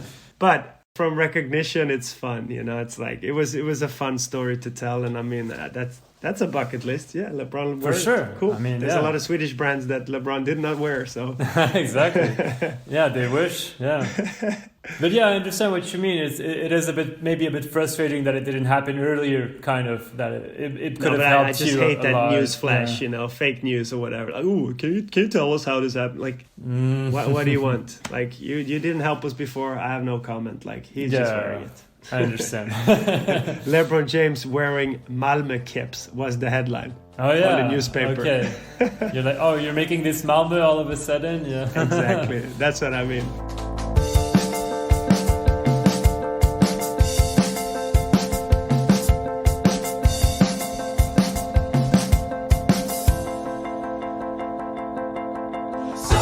And so, actually, Arnaud told me about this, that you're a big fan of, how do you say that, Korv? Korv, yeah. Korv, yeah, that's exactly, exactly.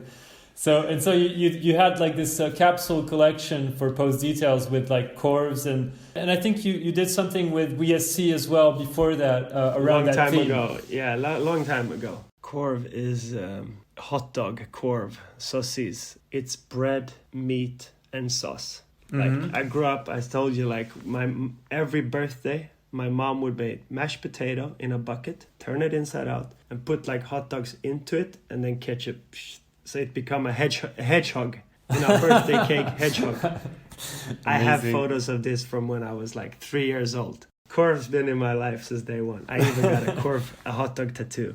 Korv Lover was something we started at Twitter. And with Martin, our joint kind of, he had a board on his brand, Semester, authorized Korv Lovers. And that's from that saying, we started to populate the hashtag Korv Lover, even on Twitter, you know? And every time you ate a Korv, because it's on every gas station, we have this like, you know, those night shops, like you have, in some countries there are kebab shops, but here it's like Korv stands, hot dog stands, okay, you know, in the middle of the night. So it's like a night snack.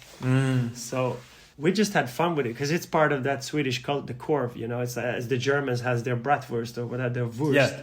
We have our Korv, and it's you know, a.k.a. hot dog is famous all over the world, you know. It's not, and I'm not here to promote meat, you know. Korv can be fruit, it could be plant-based, could be anything, you know. Of course. But that meal it's like the perfect meal, you know. It's been with us forever. Every skate trip you're barbecuing or, so, and I just thought it was extremely funny. And with WSC, where it started, Sausage Party since 1999 was the T-shirt and the capsule that I made, because I was partying with WSC's with the family from WSC since 1999, and mostly skate parties were sausage parties. There are only guys there, you know. So it's like it was a joke. Okay, I see.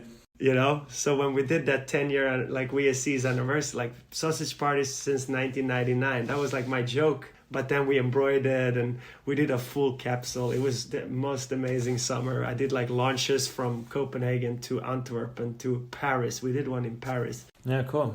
So we worked with, a lot of shops and did this like crazy Korv thing. And then it's just been stuck with me, you know, on Instagram, like always post like a Korv when you eat. And we've done a watch with it with a friend's brand, you know. So. Yeah, Arnaud actually told me about this. He told me that you basically brought the idea to Swatch or something like that to do a watch with like the bread on one thing. The hour is bread.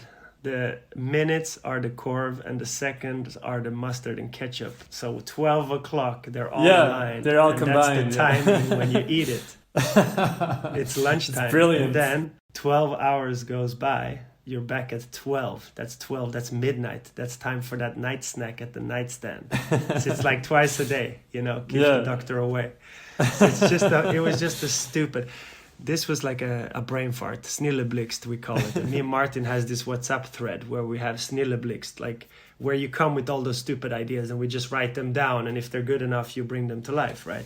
Okay. But I kind of like, I drew this probably on a Nike call. I was just sitting there drawing in my notebook and I drew it up and I'm like, oh my God, we have to do this. We have to do this. So I started to email Swatch because that was like, who does watches? And Elko, one of my brothers from Nike, he's a big Swatch guy. I got a Swatch watch from him as a birthday party, like gift. And I was like, okay, let's check with Swatch. Maybe they do something in skate, and we kind of like, how sick would it be to do a collab with them?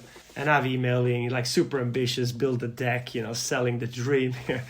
Got very, very low response on that one, you know. Yeah, they were not looking into skateboarding at the moment, you know, and blah blah blah blah blah. So just out of luck. But then it actually struck me that my friend Victor is doing Shippo.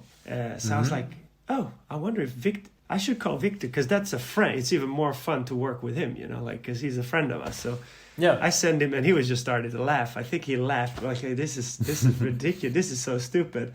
Let's see if we can, because you know, technicality on the watch, you don't know how much those weigh. You cannot mess with the weight of the rotor, right? Because then it gets delayed, you know. But he did all that rocket science there. He looked into it. That's good. Yeah. And then, you know, we created it, you know.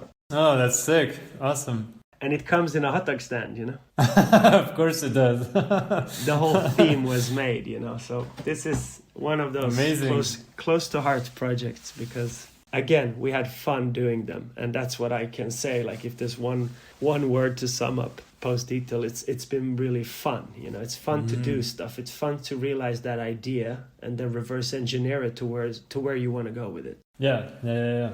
That's kind of how I work. I have this vision or get this snilleblixt, and then I'm like, oh, how can we get to there? Then you start figuring out, like, if you know someone that knows someone, because you always know someone that knows someone, and then you get the ball rolling. Try to make it happen. Yeah, that's amazing. It's fun. Again, stupid and fun, you know. But that's what it's all about, basically. I mean, skateboarding is stupid and fun, I guess. Exactly. And the second best Korv in the world is the banana split. That's like the dessert of Korvs. The banana split is my next tattoo, I think. Favorite dessert ever, you know. So you need to do a banana split watch now or something. Yeah. So there's one big subject that I want to cover with you. Obviously, it's Shinner. Yeah. Can you take me behind the scenes on that project? And so basically, it's an app where you can locate skate spots. So that's, I guess, the main thing. But then there's a lot of other things as well. So can you take me a little bit behind the scenes of that project and when it started and with who and stuff? I mean, for sure. Shinner is like, because like I said, I quit Nike, came home. I was skating with my son pretty every day almost, like the whole summer. And I had this old friend that was like calling me on my cell, and I was like, oh, what does he want? You know, like I thought he wanted to buy Spitfire wheels. That was like, okay, he wants to buy Spitfire wheels because there was shortage on Spitfire wheels. So myself, Oski, and probably Nando that still gets stuff from them, we had Spitfire wheels, but everybody else was short on it. So I was like, oh, okay, I don't know I haven't heard from him in a while, you know. So I didn't know what he wanted. And then Martin Ottosson, he's like, oh, have you talked to Jonas? Like, you need to talk to him. I'm like, what is it? He has a project that you need to jump on. And I'm like, well, you're jumping on it? Oh, I can't. I got a new job. Like, I can't. But okay, what is it? And then I decided to meet up with Jonas and his current partner. And I had a 7.5 hour long coffee. You know, like I said, I like to talk. And he showed me like his beta, like his first little version of it, you know. And it was like you said, foundation, a spot app. It's been done before. My friend Daniel from, you know, old friend has one since 6 years, you know, or they did it already. But so the idea is not new, but he showed me a bit of what he thought and showed me how the first look of it, I was like, wow, this looks great. Like it looks professional. You know, this doesn't look like other stuff that I've seen because I've used multiple of apps for finding shit. But I love that how it looked. And then the possibility with this. We started to talk like, what is a digital extension of skateboarding? That still is unwritten to me. Like we've been through VHS tapes. We've been on DVD. We've been on Laserdisc for a short second. We've been on, you know, YouTube links. We've been on hella clips. Then we were on Vine. We've been on YouTube, of course, and Vimeo, but then on Vine, then on Twitter with hyperlinks. Then Instagram came. Instagram, you couldn't only do photos, but then all of a sudden you could do videos, you know, and Vine went to shit. And you're like, fuck, I really loved Vine. You know, I loved how that 6.5 or whatever it was second that you held. It was almost like stop motion if you were creative. Short clips. First time we could watch our idols that skates, maybe they would do some content, you know, because if not, they would be in the video. Yeah. So we're like debating on like, what could it possibly be? Like, what could a digital extension of skateboarding be? And it doesn't need to be a website. It needs to be something that's accessible and in your hand, you know, and it needs to enable you. Because the thing is, technique, it's good or bad, but with technical solutions, you can solve for a lot of problems that we have today. And that's where we started to like really nerd in and grind it down. Like, what are those skate-related problems that we could, with a little bit of tech and attention, change? And that's where my role in Shinner began. You know, like I was like stoked to be asked because they're like, oh, we know you know, you work with Nike, you've done this and this. You know, I was like, yeah, I'll work for you. You know, like let's start. It's a startup. You know, I've never been part of a startup. But then I was like, how the fuck do I do work on a startup? But there is those incubators, you know, that you can apply for to be part of a program, and they, you know, you get selected. Like there's, you know, 200 companies pitching, and you go through all these phases. And I was like, I have a friend at one of those local Malmö ones. We should maybe go through that and learn about this, because I've marketed skateboarding and shoes, and I've never done a digital product like this, you know. So I felt that I needed to learn a lot, because I'm not a UX designer, I'm not a coder. So I told Jonas straight away, like, with the code, I cannot help you. You're on your own there. Yeah. So we're in the startup house, and we get we get chosen, we get to be part of the incubator. So we're part there, and then you're learning how to pitch and all, like it's a school. You take in so much. Well, I was there, he's coding and we're trying to figure it out. His friend is still part of it with the design and stuff. And we do interviews, we do some stuff with John and the school just to learn what are those problems of today, And we go with it like I joined them in like late August. I had to put Max into school, and then when that was done, I was like, okay, now I have 8 hours, he's in school. What do we do? And we started to kind of structure it. So I've worked on that since then, that last summer in August or September. But we actually died in December last year. We didn't get the funding, the pitches. There was like some diversity in the team that did not work. And Jonas, he was like out of funds. So he had to jump on another, like a 6 months gig work wise. And he did that. And I kept it like floating and trying to figure out. But then around Christmas, it was like super silence. And then we're like, fuck, what should we do? We ended it because we're like, yeah, we're stuck, And then like this incubator house, they're like, oh, we have a new program. You're perfect for it. Would you mind go through? I'm like, we're not even a company, We're done, and we're like, oh, but are you going to quit it? And then Jonas is working on another job, and then Joe and another friend that we met through this whole partnership, he's like, yeah, should we try to do something or try it? Like it's dumb of you not to try it, We're like, oh fuck, am I gonna go through this again, And that's the stubbornness, like, fuck, I don't want to give up. Like, I'm down, but if we don't have the coder. So it was like, I had to spend time in convincing. It's going to be a problem. Exactly. Yeah. So how do we convince him to try it? And, I got deeper into that new program that was 3 months. And actually, we agreed on like, let's try it. So we started a new let's try it. There might be light in this tunnel that we get funding through this program. Mm-hmm. And all of those things kind of miraculously fell into place. Awesome. Where you're like, oh, we got a little bit of funding from the Malmö incubator. There was an angel from the same company that now has a very successful company, and he understands straight away what we try to build. He has roots in, both snowboarding and skateboarding and everything else. Uh-huh. And we're like, let's try it, I was still on my year kind of experimenting, trying to figure out what to do after Nike, So I was like, I'm down to do this because this is I could be part of something that could help skateboarding to a next phase, but like on a virtual and digital place, Yeah. People think it's a spot app. Oh, who fucking needs that? Yeah. You know what? I've been blessed. I am one of those 2% that knows where shit is and where to shop, I've been told from a older generation what to do my whole life. And then when I get older, I had the access. Wherever I could land, I would know someone that could take me to somewhere, right? But that's like 2% of the skate world. What about the rest? They don't have no clue. And I see this firsthand with an 11-year-old kid that's skating every damn day now. Yeah. So I was just like, okay, let's figure this out. So we've been through like a full-on, both emotional and work-wise, like a roller coaster, because that's what I've learned, hindsight, like that startup for you, that it's going to go in these waves, Yeah. So now we're up and running, and we're trying to figure out how to do this and what to do. So the spots is the foundation, the map, that's the, like, we try to, it's an explore phase, we want you to explore. Mm-hmm. Sadly, COVID, you cannot travel, but this is going to be useful once you can travel. Sure. Next part is like connectivity. How do you connect? How do I connect with you? And how do we, because what I feel it's a bit unfair to skating, and this is my own opinion, but like social media and Instagram and all, this has done great stuff. Mm-hmm. But what I also sense, we almost get lost in what we were here to do. It's always been about what you do. Like Instagram is not going to land your tricks, Instagram is not going to solve. There might be a shortcut to fame and sponsorship, but a shortcut is usually not something you lay a foundation on. Yeah.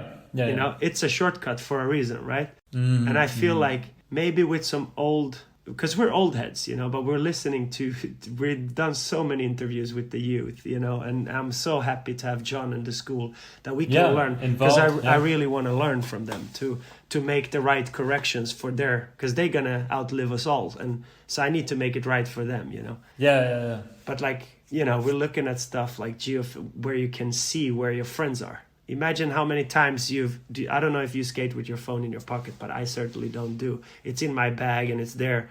even John and I had it when we were filming for Malmö. I would be out skating or filming, and he's calling, "Oh, where you at?" And he doesn't know where we are. And then you lift your phone after the session. He has, 16 missed calls from John. Like, fuck.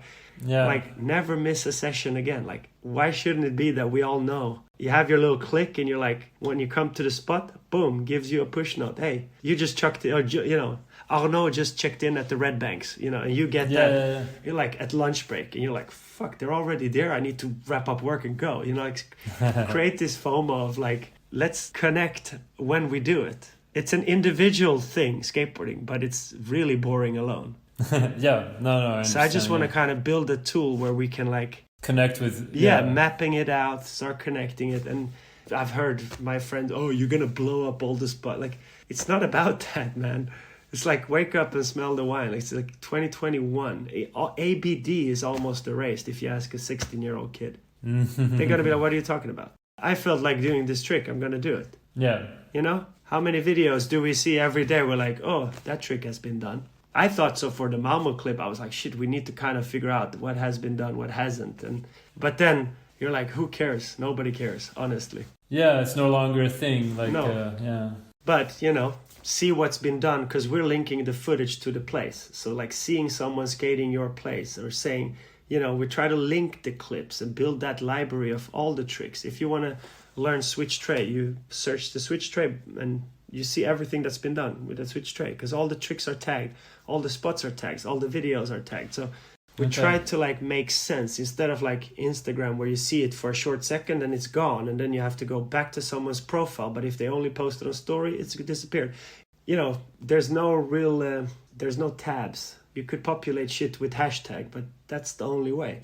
So we kind of try to like build this universe. Organize it, yeah. And also like hosting, I want to get more people skating. And get more people on the board, and I incentivize them. Imagine if, we also talked about like we had these like Shin coins in there hidden on the map that you would like get a Shin if you did something, like all that stuff. You could probably imagine Pokemon Go, like Strava. I don't know if you know about Strava, but yeah, it's like a sports it's app mostly cyclists, Ask anybody that does that, like if they would go out cycle 64 kilometers without putting on that app, they probably wouldn't, because now it's like, that is currency today. Like that's their, I've done this run, and Then you have Fishbrain, the people that fishes a lot. You have Fishbrain, an app that like maps out where the fish and stuff is, and where, he pulled that up here. Oh, it's good in that water. Oh, really? Yeah. And again, with technicalities, you can solve a lot of problems, Sure. And Pokemon, you could almost like, I'm not saying we're building Pokemon Go for skateboarding, but I am. But imagine, Pokemon was such a phenomenal. I remember I was in Croatia on holiday with the family, and I saw this old fountain, and I saw like 60 people standing there, like looking down on their phone. Like they didn't see me. I could walk around that square naked and nobody would see me, but they're all in their phones. Yeah.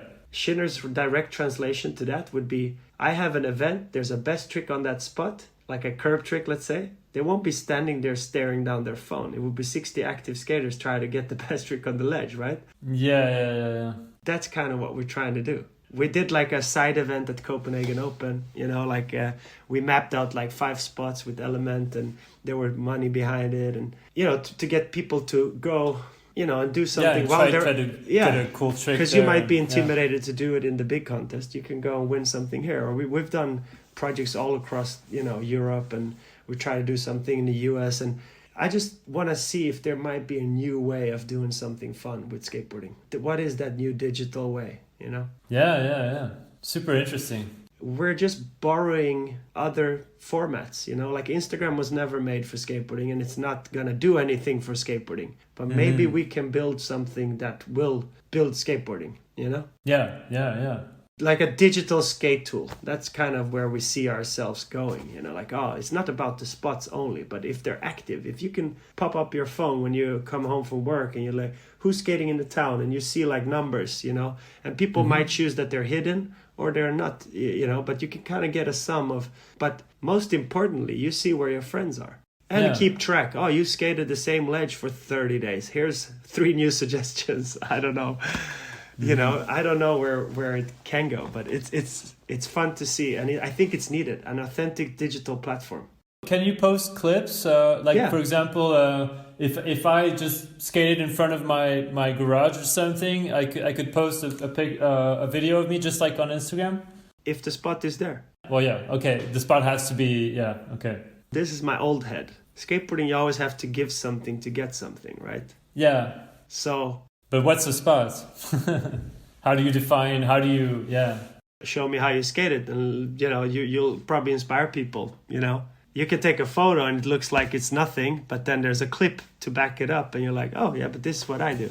So it has to be linked to a spot. You can't just post. Okay, yeah, it's all based on that. Exactly. And then we're thinking of your parts, like around the profiling. We're still figuring out if we should have that spontaneous, just the clip of the day random or what. Clips from wherever. Yeah. Okay.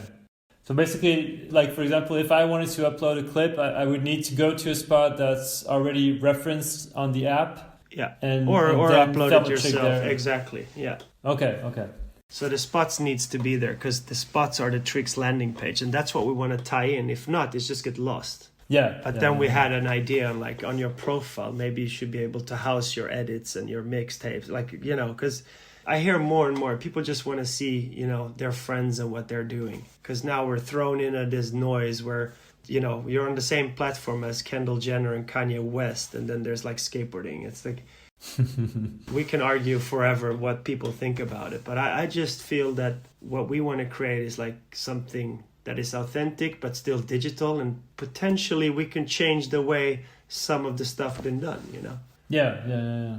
Maybe you can skate and get rewarded with a board from a brand. Or maybe, give that incentives to people that they, you build your profile, you see where you're at, and connect with people when you're traveling, because that's what it's all about in the end. You collect a lot of friends. There's two hands of people that can live really high life with skateboarding. The rest we're a traveling circus of characters that meets people. I'm rich in friends, not in possessions, but friends. I have them all around the world because of skateboarding. For sure. Yeah. And skateboarding is what I thank for the life that I've been given, not my skill set or my, of course, socially if you're an asshole, your friend list is probably short, But you know what I mean? It's friendship is what's gonna last anyway, Of course, yeah. It's the most precious thing for sure. Yeah. So that's with Shinner. So we're a classic startup, we're And so right now it's just the three of you that started the whole thing, or we have how many people are working on this project? No, we have two more people on technicians, the coders, yeah. Right. We are looking for, we're looking for people, we're looking for designers, we're looking for people that can help. So if there's any, we would love to build a digital skateboard company, it's fun to hire your old mates or people that are from the industry that has a certain background in tech or, even marketing and whatnot. Yeah. So it's fun. It's a fun adventure. Another one, from being egoistic, I'm for my son that's 11, I'm wow, in 3 years he's gonna be 14, and if I can give him that digital world, that tool that's only skate and not the other noise, here is a digital platform for skateboarding. You don't have to mix, you don't have to be over here, and you don't have to be self-conscious because you don't have the right pants. Here is the clips you do, and you follow your progression, and you see where your friends are. Right after school, I want him to open it, see where everybody's panning out over the city, and then hop into a session, or that's my dream with it, that we can be just a digital extension for it. Yeah, a useful tool. And focused on skating. Yeah, fully focused on skating. Exactly. Awesome. So that's what we do at Shinner every day now. But it's super fun. It's a brand new challenge, Yeah, it's amazing. So you said you involve the students at Bryggeriet also, and I think Arno told me that the students at Shifty also were kind of users, like how do you say, guinea pigs, basically. Yeah, like pilots, and we did some sprints and. When we had a new feature, we tried it with them, and they get to evaluate, and we collect all the feedback. It's because again, I'm 39, and I don't want to sit in a pond with old heads and figure this out. We need the youth. We need to figure out and hear what they want exactly out of this. Because the rules has changed. And I think an industry change is going to take very long for it to adapt to the new. You know, like skateboarding is still an old game. It's an old heads game. Like if you look at all the positionings around on all the top jobs in skateboarding or in distros and people with power, it's probably a bit the old, like my generation and generation above. Yeah, for sure. But like, there's a army of 14-year-olds coming into this world. And what are their references, you know? Yeah. So I think it's super important to be really attached to that and figure out like quick, because they're not as brand loyal as we, you know. I grew up with girls skateboard. If an older kid saw me with not a girl, you could get punched, you know. You're like, it's this brand or nothing, you know. Well, what the fuck are you wearing, you know? Like you were told your whole life, and today that there's no rules. Like you can have green, you can have green hair one day, super baggy. Next day you are in complete different shape. Like, but there's still old rules. There's still old rules hidden there. There's old gems, and so we want to like rather sprinkle those old values, because it's about skating in the end. You know, you can build your image, you can build your account, but like the moment you don't deliver on your skateboarding, there's no place, you know? Yeah, exactly. So skateboarding is still the pure form of what we do, right? But then today it's like the conversation on pants might be more important than the trick on a spot. You're like, it's so funny, and it goes in trends, right? Oh, he's so good, but his pants sucks. Like I've heard this like 20 times the last 2 years. I'm like, when does this? Like, who fucking care? Did somebody care what Bobby Pullio had? What pants exactly. Bobby Pullio wear? I mean, we all saw if they had like denim cargos or something dope at the time, and I was like, I could only dream about having denim cargos. You know, that was so weird. Josh Kelly's vibes or something. Yeah. But like, you know, skaters been wearing all kinds of pants, and it might never had to deal with. Yeah, I don't know. It's weird. It's going into this new phase, and we're like, let's try to do something that still has that little fun ode to the past, but like respecting that, but still like giving new tools for the future. I think that's where we're dancing in between, you know? Yeah. No, it's great that you can also that you have access to these young skaters that's cool. Yeah, I love it. You know, I feel the same about it as probably John. You know, like I've done other projects with John at the school, and I'm like, listen to the kids. You know, they might have a thing or two, and they will outlive us. So and I want to also learn. You keep on learning by listening. Exactly, yeah. You don't stay stuck in the past, basically. Exactly. As romantic that is, I still love the kids, you know. Yeah, absolutely. All right, so we can finish with just 2 questions from friends of yours that we mentioned a bunch during our conversation. Okay. I have 1 question from John and 1 question from Arno that I want to share with you. Yeah. Let's start with John. Okay, I'll just read you what he wrote to me. Danijel is comfortable in all crowds, but the easiest way to make him uncomfortable is to try to say thank you to him. It seems like he hates it and starts talking about something else. Makes me wonder, if it is not for praise, how come he always goes above and beyond to make things happen? What is the drive and purpose? Wow. I don't know if it's a letter combination that I don't know about that I carry my whole life, or it's just some infinite energy. I have a flame, you know, I have it inside of me. I have like I said, I think one of your questions was, how do you do all these projects and how do you get everything? Imagine how I see it like this. If you only knew how much I don't get done. Yeah. And that's the irony to John's question. Yeah. It must be exhausting being you. I'm tired of myself. Yes, I expect the most out of everybody, and I get. I fall. No, I don't know. Never. I just love staying busy. I love doing stuff. I love putting ideas to action. That's kind of one thing that drives me. You know, like to see the result, because I'm a host. I think that's what it is. I'm a host. When I see that people are enjoying or having fun or succeeding, then I'm here and I'm so thankful. And that's it. That's then job's done.